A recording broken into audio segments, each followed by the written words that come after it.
This is very late because I wanted to see this movie with my roommate and his family. And I'm going to be honest with you, there was not really any stakes if I didn't see this movie right away. Does that say I was not excited for this movie? No. But let's call it what it is. If this movie made nothing, it would mean the same thing as if it made $2 billion. You're not wrong. Going anywhere.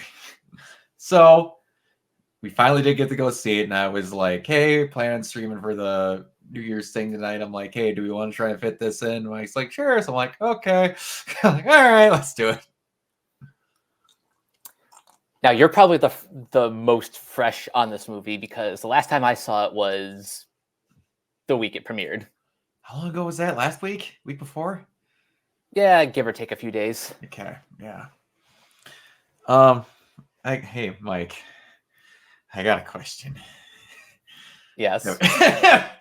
Have you ever seen a little trilogy called Lord of the Rings?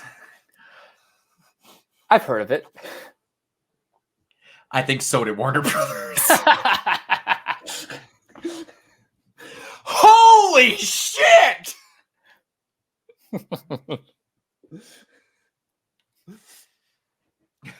I thought I was having an out-of-body experience in that theater.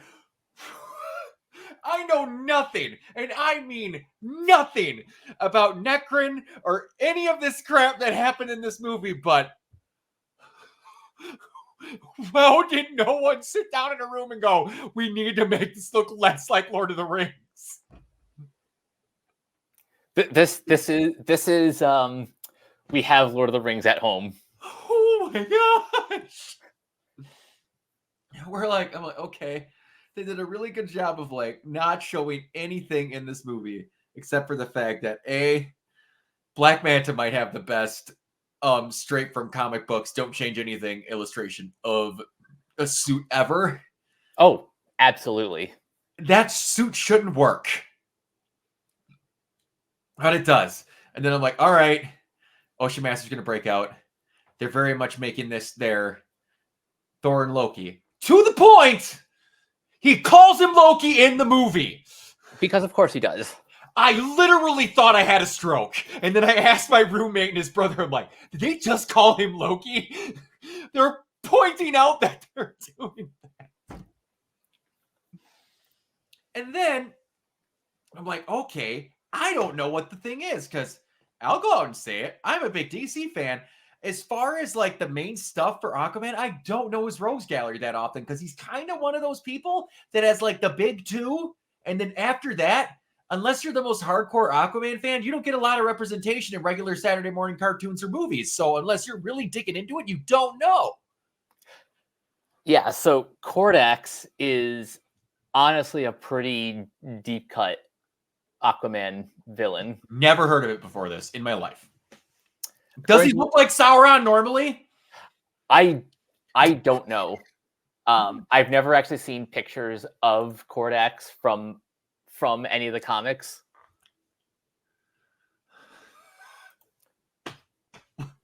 Wow. And then like they show the Lost Kingdom, and it's literally the fucking bridge leading up to the castle where they smelted the rings. And then you have a scene where they're like, all of the kingdoms were in perfect ceremony and peace, and then one sought to use his power over the rest of them, and he melted a certain...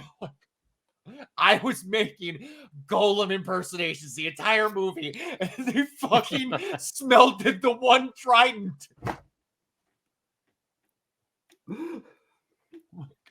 Are you for real?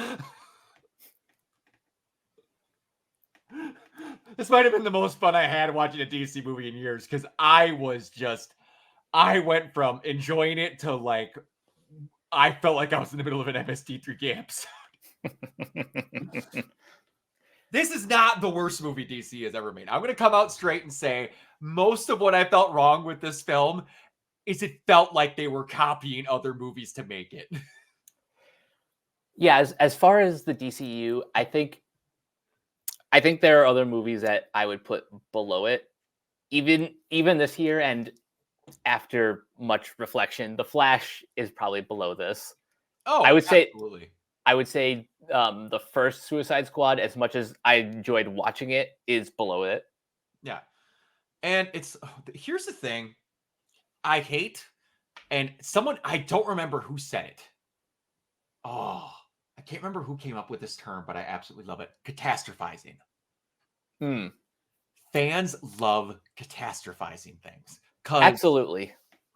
I was talking with my roommate's sister-in-law, who was at the movie with us, really good friend of mine, and we were talking. She's like, "Okay, what you've seen more DC movies than me. Like, what do you?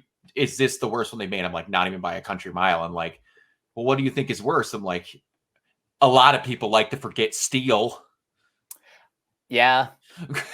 And she's like, "What?" And I'm like, "A lot of people like to forget Catwoman." But then I'm like, even after 2000, nothing is worse than Green Lantern. Mm-hmm. He fought a shit particle cloud turned into a monster. Are we forgetting that movie exists? Everyone likes to go, "Yep, this is the worst thing ever. It's the closest thing I've seen, so it's automatically the worst, so that I can get clicks on my YouTube channel. Trust me, it's worse. Ask me how it is. How's it worst? Um, it wasn't as good as The Dark Knight. Bye!" And then they run away. Like, if you're going to say something's the worst thing ever or the best thing ever, come up with reasons why you can quantify it. A movie can just be meh. That's what this movie is. It's meh. Why can't we go back to that? Why? Because fucking Twitter and YouTube exists. And I understand that is paradoxical and fucking hypocritical because I'm sitting on this YouTube channel bitching about it. But still, I'm sick of it. No, I agree. And I think speaking only for myself, the only reason why I would maybe speak a little bit more negatively about this movie compared to some of those other disaster pieces. Does it ram with Lambert Bird?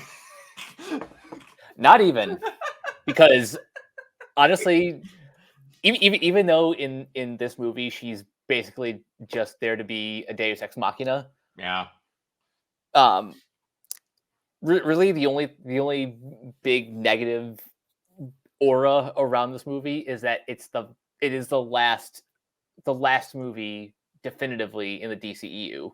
It is. And it sets, I'll be honest with you. I was more excited about the movie that this set up than I was about the movie I was watching.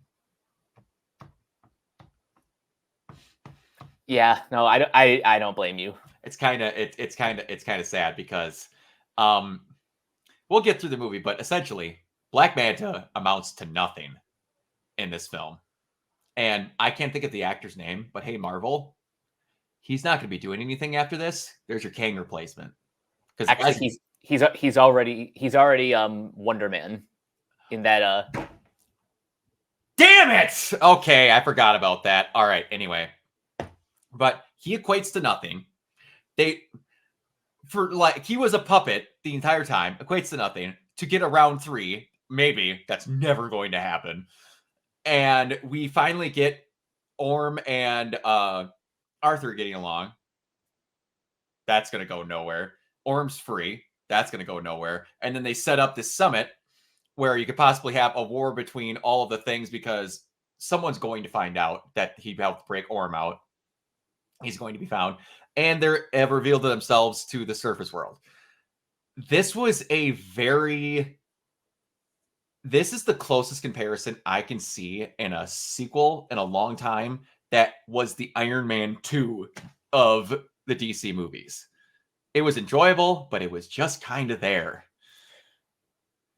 I think the more I think about it, and not just because of the end of a universe comparison, this is almost like Amazing Spider-Man 2, where it sets up like enough that the story could continue, but because it's just it is the end of the road. Nothing really matters after this. No, this sets it up more naturally. I'll give them credit. It didn't just dump all of them in a credit scene where it just goes, there's rhinoceros, there's octopus, there's...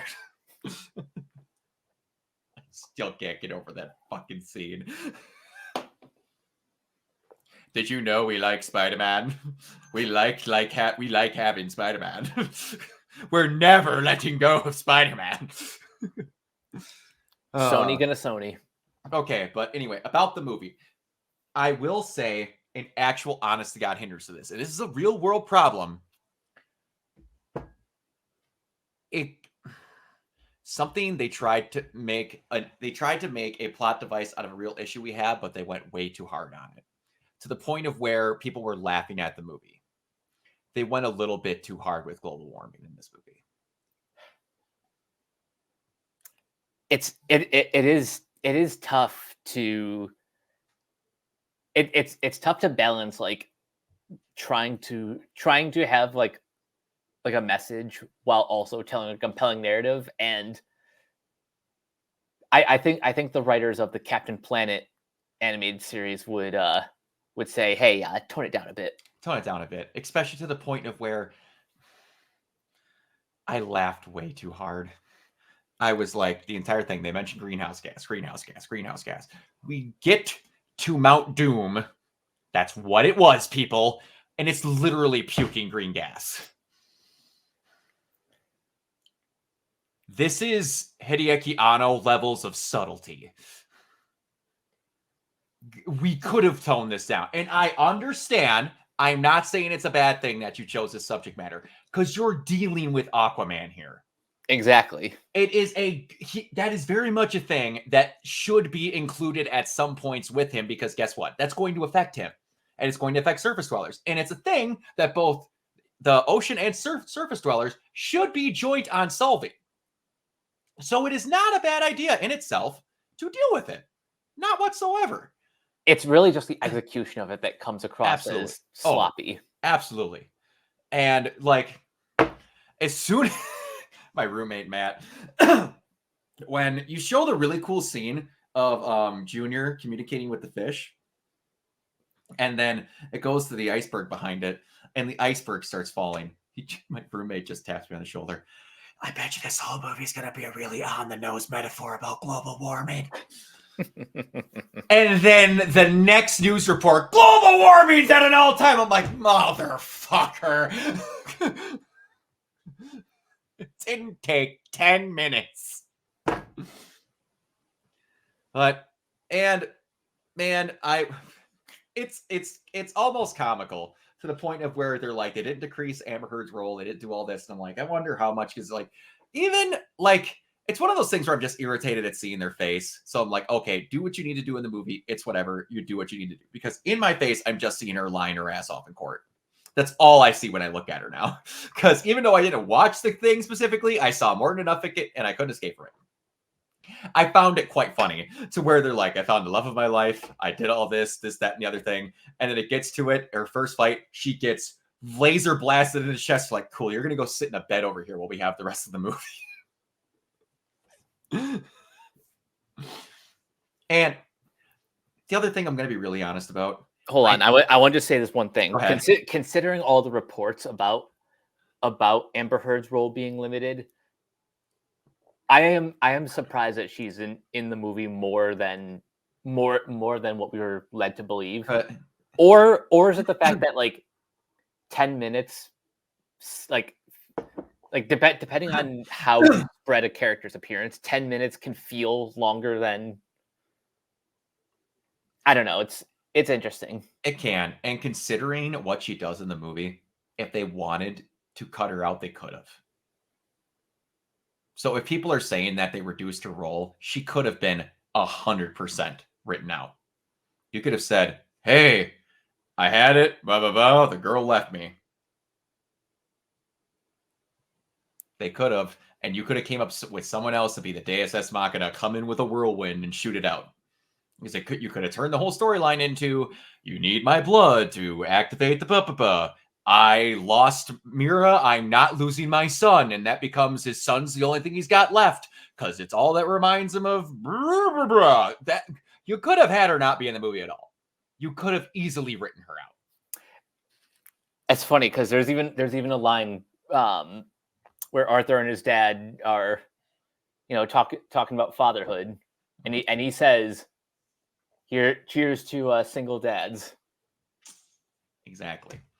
And then you could making the joke later on that like how'd you do as a single dads and I just learn from you and all that. And this movie could have been great. Well, it was okay. It could have been great in my opinion. If they tried really hard to have someone wake up and go, guys, this is literally Lord of the Rings. We need to rethink the visuals we're going for. And then spend another like 3 months on the script.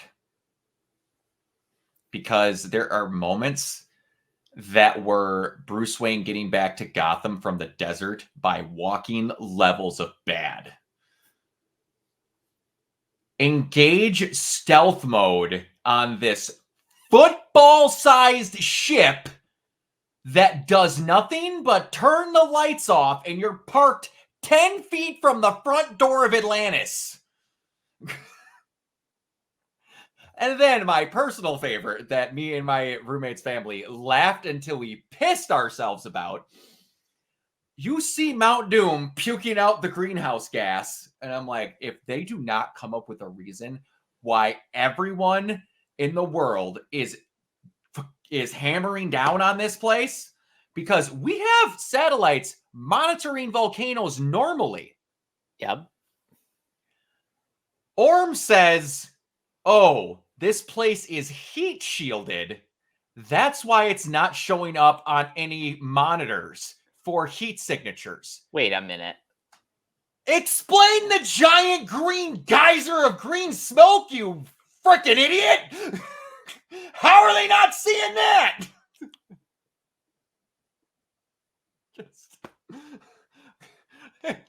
Just all of this. And there's a bunch of little moments where I'm just like, I wonder how long they knew that nothing was going to happen, and eventually they kind of just went, we need to get this movie made. Because Aquaman 1 didn't have these problems. The first Aquaman feels... I think I enjoyed both movies pretty equally, but I can at least say that the first Aquaman feels more... How should I put this? It feels tighter in many ways. It does. I think this movie has higher highs and lower lows. I don't know. Oh, lower lows definitely, but I don't know if I would say higher highs. When he finally finds his mom, when she's been trapped for however long, and then those two finally unite on the dock. That's a pretty iconic moment. And him finally donning the regular Aquaman armor and it not look like the stupidest thing on the planet. I don't remember a high in this movie that I could get out of that. That is my personal opinion, not taking it away from your own. But they had really good ideas. And it just sucks that there was no wherewithal to put the investment into this to put them towards something. Take Black Manta, for example. I know we kind of mentioned this already, how for 2 movies in a row he never really got to be the big bad, because in the first movie he's like more just a mercenary who happens to have aligned with Ocean Master. Yep. In this movie, sure, he has some agency, but once he gets a hold of the dark trident, then he's once again a puppet. Do you know what he is? And this just hit me like a brick wall. Who? He is a slightly better written version of Captain Phasma. You're not wrong, and I hate that. He's made out to look like the coolest mofo on the planet, and then as soon as they're made to do something, into the trash with you! Why do we do this? That still blows my mind that Captain Phasma amounted to legitimately nothing at all. But And I feel bad for the actor too, because he may not be given the most well written material to work with, but he's great. Yeah, he makes the most out of that role. He does. He really, really does.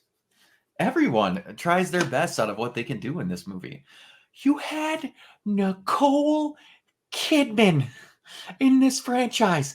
You are never getting Nicole Kidman in a comic book property again. At all. Do you think she's going to care after this? Nope. And now I'm hearing, I don't know how much legitimacy there is to it, but it kind of sounds like Henry Cavill, Gal Gadot, and Ben Affleck are getting ready to sue Warner Brothers for basically locking away their careers for like a decade to not be able to do things because they got promised movies they never got. Oh, I haven't heard that, but if that's true, I honestly don't blame them. Literally just heard that about 10 seconds ago of a rumor of that. No solid things behind it, but there's rumors. And I'm like, and you know what? If they do, they probably win because they literally a decade of their lives. They couldn't do anything. Yeah, and here is the problem with locking away actors in these multi-picture deals. You give them very little freedom to do anything else, because if they're called upon, even if they're called upon for like a cameo, that's time away from something else. People like to forget that it took 3 tries to get Chris Evans as Captain America because of that very thing. And now it's to the point of where he said it would have to be a borderline Oscar performance to come back because of how protective he is of that character. And who could blame him? Best character that Marvel's done, in my opinion, so far. But yeah, and then now we have these actors that were great in their roles that everyone's going to be a piss baby about when they don't return. Because everyone's like, I was just listening back to one of our old podcasts while I was editing something, and Matt Carnes, good friend of ours, made a point of how everyone's married to their fan castings now. No one ever gives anyone a new chance until it's 3 movies in. They bitched about him the whole time, and then they went, you know, he was actually really good for 3 movies that I spent money, went to the theaters, and saw multiple times. Funny. Too bad I went on Twitter and bitched about it, though, to the point of where the company got its much bad press where they got shut down. That really sucks, though. Wish I could have done something about that. Oh, wait. I could have not been a judgmental crybaby idiot. Exactly. It goes back to what I always say. People don't know what they want. They only know what they don't want. Yeah, exactly. And they're never going to know what they want until someone gives it to them. And then when it doesn't do the storyline that they want, it's still not good enough. Oh. What I can't understand about comic book movies that people don't understand. Do not get it. If this would have been written into a comic book, they'd have been okay with it. Because, oh, that's in the comics. I'm like, do you know what a comic book movie is? A new run with that character. It's the same thing. And that's not to say all comics are perfect and all the movies are trash. No. There have been plenty of bad comics before. There's been plenty. Oh, there's been plenty. Everyone look up Spider-Man Reign. You remember that time when Peter Parker killed Mary Jane because his sperm was radioactive? Oh, man, we should have consult comics. Do you remember that time when they wanted to give Spider-Man organic web shooters because they liked it in the Raimi movies and people bitched so much? So they had a spider totem goddess mouth rape Peter Parker so that he went into a dome on a secret island and gave birth to himself so that he could have organic web shooters, and they wrote it out of the comics 6 months later? Do you remember that time when they tried to have a guy named, I want to say it's Schizo? I can't remember. It was a random guy that liked to shoot inappropriate stuff. Tried to shoot a porno between Superman and Big Barda because he wanted to sell it to aliens. Do you remember that time that Lex Luthor chained down Superman and then stuck pink kryptonite in front of him to make him have an erection? I'm not lying about any of these. Just because it's in a comic doesn't mean it's good. Shut up!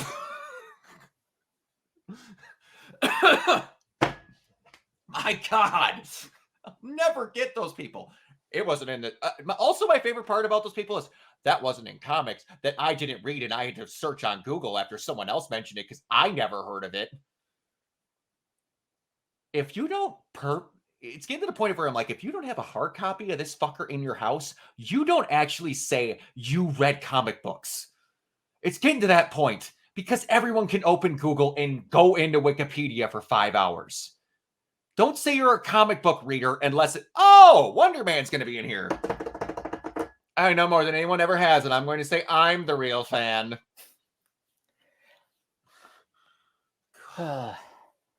Fandom sometimes feels like it was a mistake. Oh, it's not sometimes.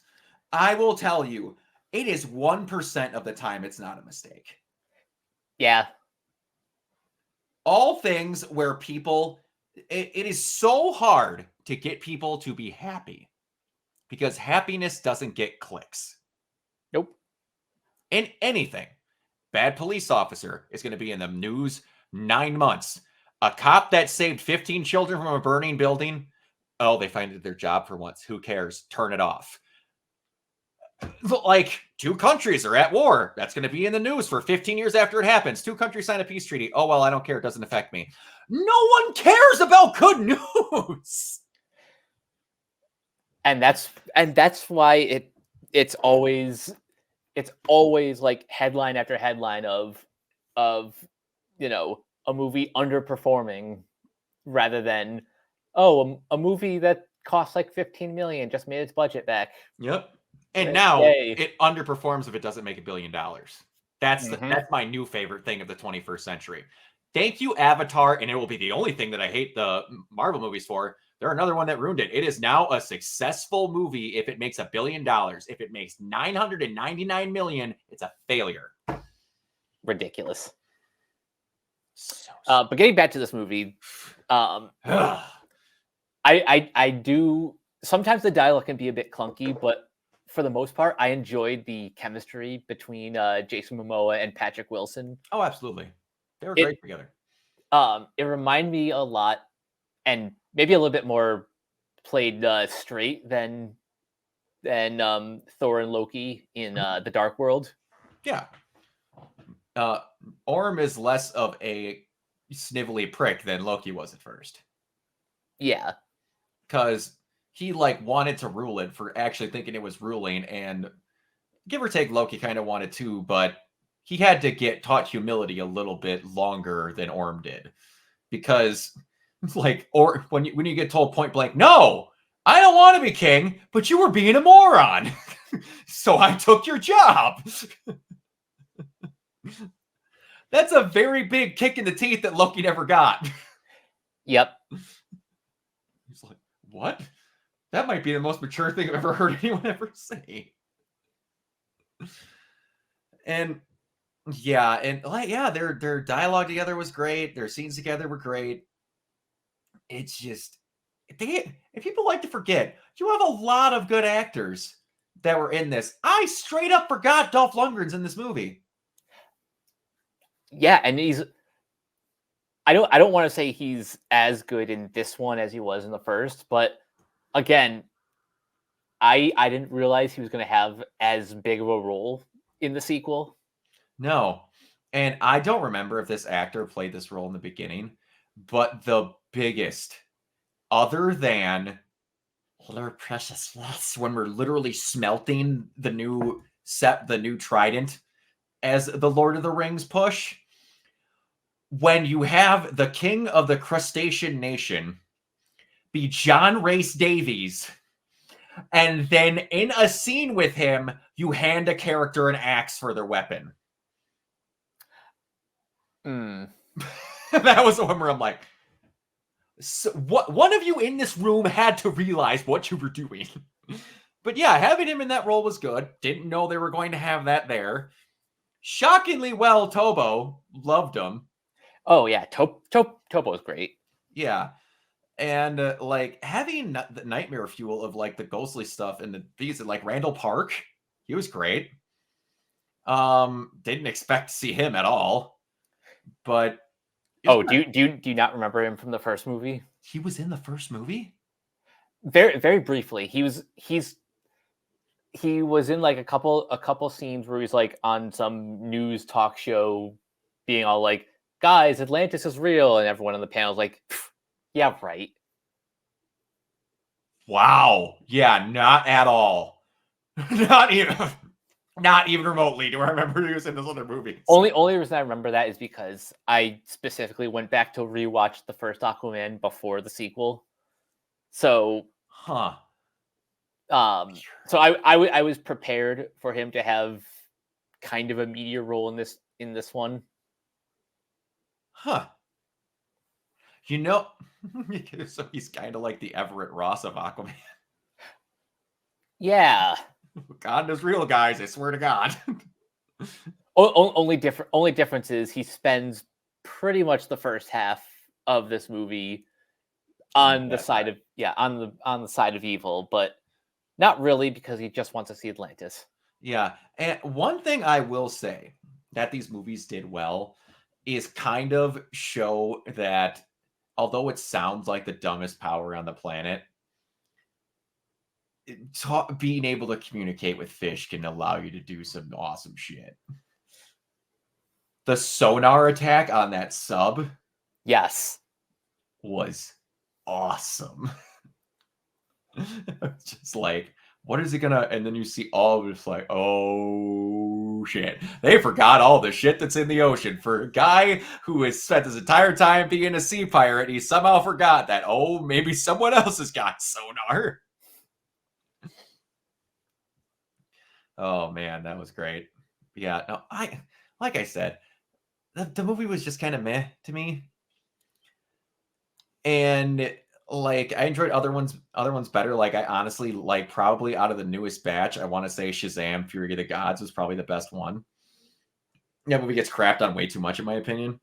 it does. Again, Like, I think it's because of Zachary Levi's kind of attitude afterwards that does it. yeah, that's for better or for worse. This I've noticed it's happening more often that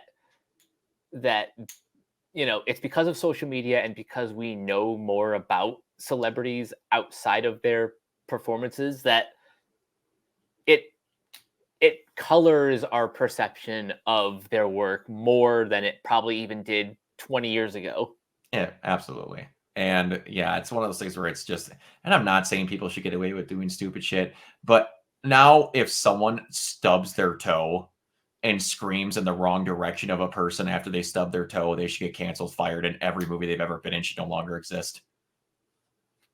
Like, it gets that bad the second someone has done something. And I'm saying people should get canceled for some horrendous shit. And there's some people that still haven't for doing horrendous shit. But the second that someone makes a comment about even the tiniest thing you don't agree with, no, everything they've done is gone. Do we need to keep doing this all the time? Mm-mm. Make it for something that matters, because if you make everything the same, nothing's heinous. Exactly. Just saying. But yeah, if you saw this, I'm happy because honestly, I went to go see this movie for Jason Momoa. Same. I really hope, and I believe he said in an interview that this is who we thought he was auditioning for. I hope he gets brought back as Lobo.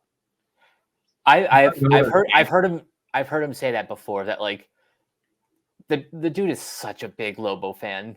Mhm. And I remember a while ago he posted something on Instagram where he came out of a meeting like with just the biggest smile on his face, Mhm. and the captions was like, "Thank you Warner Brothers, thank you James Gunn, thank you Peter Safran." Mhm.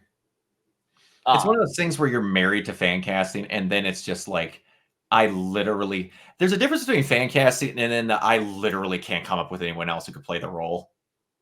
It's just him in real life, outside of the murderous tendencies. yep. It's just who he is. Slap on a bit of face paint and Yeah. Like, if you said Aquaman and then you told me Jason Momoa, never would have guessed it. I probably would have said, oh no, I can't even think of his name. The guy who plays Orm. Patrick Wilson. I would have guessed him. Actually, hold on. I want to see something. Pull up a picture of Aquaman from the Jeff Johns run in 2013. Oh, I know the exact picture you're talking about, and oh boy, does that fit. Yeah, it's literally just him. Yeah, it's literally just him. Like, it's just him. It's just him. Yeah. Now, see that picture of Aquaman below it from like the Peter David run. That's where I'm pretty sure Snyder got the idea to make Momoa, Yes, like the look of Aquaman. Yes, yeah. This is who I picture, and like, oh no, I suppose. Oh wow, I hit the caps lock.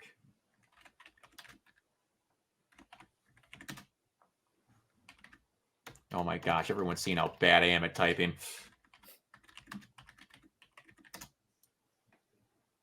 That is honestly who I think of whenever I think of Aquaman. Yeah. My perception of what superheroes look like is 1,000% dependent on what they looked like in the Justice League cartoon. I understand. It's actually the reason why even though people have made all the dumb Aquaman jokes about the Super Friends, in Justice League, he is legitimately a badass. Yeah, and like people like he can withstand the force of the bottom of the ocean. People don't understand how tough that makes him. We can't go there because we get crushed. Mm-hmm. We know more about space than we do the shit on the planet we live on. People don't like to remember that. But yeah, it's going to be weird. We're getting our technically second try at a DC universe. And it's probably not going to be until the 7th movie, if we get there, where people actually start giving it a chance. Yeah, no, you're right. And the reason why I am a little bit upset about that is because history is just going to repeat itself, and we're going to have to go through the same growing pains as we did the last time. Mm-hmm. What I'm hoping the difference is, like, between the last attempt and this one, is one, that Gunn and Safran put more focus on making sure each individual product is the best thing it can be. Mm-hmm. And also, I guess, putting more thought into, I guess, just putting more thought into building out the universe, and really making sure you have a solid plan. Mm-hmm. And what makes me, and again, people can say things, but when James Gunn comes out and said he's going to model the storytelling of their universe off of the first 2 seasons of Justice League, that already gives me more confidence than anything else that I've heard. Excuse me, sir, you have my erection. Because anyone tries to say that the first, any season of Justice League for that matter, was bad, you are actually lying. You are just factually wrong. There are few things where I will tell someone their opinion is wrong. You are wrong if you say those are bad. You're just wrong. Because that is peak DC animation. I'll say this though: season 2 of Justice League is peak. Season 1 is like very good. I have a few issues with it, but you're otherwise, to your point, like the DC animated universe is pretty much like the gold standard. It is. And the powerhouse of, you get Bruce Timm. Oh, no, I'm not thinking of Paul Dini. Paul Dini. and you had Andrea Romano, who does not get enough credit. No, she doesn't. Ever at all. That woman, she has been, I believe she got a Lifetime Achievement Award. I'm not wrong, because I'm pretty sure that Kevin and Mark were there to help her get it. But that woman gave us the best comic book adaptation of DC that you've ever seen in your entire life, casting those roles. You have Kevin Conroy and everyone else, because I can't think of it off the top of my head, because there's a lot of them because of her. Yep. Never forget that. That woman helped make it. And then those people directing and writing it gave you it. And if they're going to model the style of storytelling where it's long form and put major details into it and not rushing towards conclusions, you're in for one hell of a ride. And none of you can be upset where you're like, we just need one really smart guy that loves comics to do this. You have him. Yep. Just because you don't think he can do a good job because he's not one of the 16 people you bitched about and then shot down and went, well, all of it didn't match together because no one had a plan whatsoever. The only one that had less of a plan was Disney Star Wars. Oh boy. Yeah, Star Wars is Yeah, just let this actually have a chance. It is actually mind-blowing that we do not have the level of DC movies that we do for Marvel, because Marvel almost went bankrupt several times because they couldn't get their shit together. Yeah, that's the reason why they sold off their biggest characters to other studios. Yeah. And didn't realize until I think it was 2004. 2004 is when Marvel Studios like became a thing. Iron Man didn't come out to 2008, but the point is it took them years to figure out, hey, you know what? We should keep everything in-house. Yeah, and people like to forget that Iron Man was a Marvel Studios movie, and then Disney bought them afterwards. A lot of people like to forget that. Yep. But yeah, anyway, enough about that. I did enjoy the movie. Like I said, oh boy, did they take some inspirations very heavily from certain things, but it was okay. It's going to be there. And after a while, if it's not on Max, people are going to forget it exists, because like this time next week or relatively soon, you're not going to see hard copies pretty much anywhere of anything, because Best Buy, that's coming up very quickly. I believe Coy said this, that 2024 is going to be the year that people realize that streaming was a very bad idea. He said that about 2023 or 2023. Okay, but yeah, no, he's absolutely right. Streaming, it's not sustainable. Nope. It's really not. And it's shocking how fast it happened. My overall thoughts on Aquaman and the Lost Kingdom. I enjoyed it.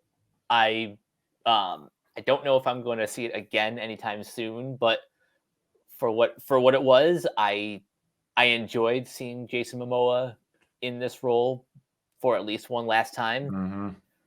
I'm going to miss the DC extended universe, because even though it was a bit of a mess, I honestly enjoyed most, if not all, of the movies. Yeah.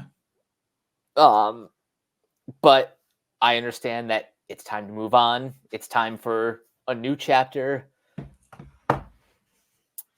And yeah, hoping for the best. Yeah, you and me both. And God, I know I said it already. Just give it a chance. Everyone, I know almost no one's going to see this, but just give the new one a chance. My God. Let it form into something, please. But all right, Mike, where can everybody find you? You guys can find me in all the various social media sites at Captain K42. You guys can check out my quick thoughts on letterboxd.com/CoachK42. And you can follow Renegade Pop Culture on Facebook and that place at Ren Pop Culture. You can also find us on YouTube, on Podchaser. Consider supporting our Patreon at patreon.com/Renegade Pop Culture. Listen to all of our podcasts on Spotify, Apple Podcasts, wherever you listen. And last but not least, everything can be found at renegadepopculture.com. You can escape, So do we. Absolutely. And you can find me everywhere at Organoid Zero, especially on Twitch and YouTube. And until next time, and until next year, we'll see you all later.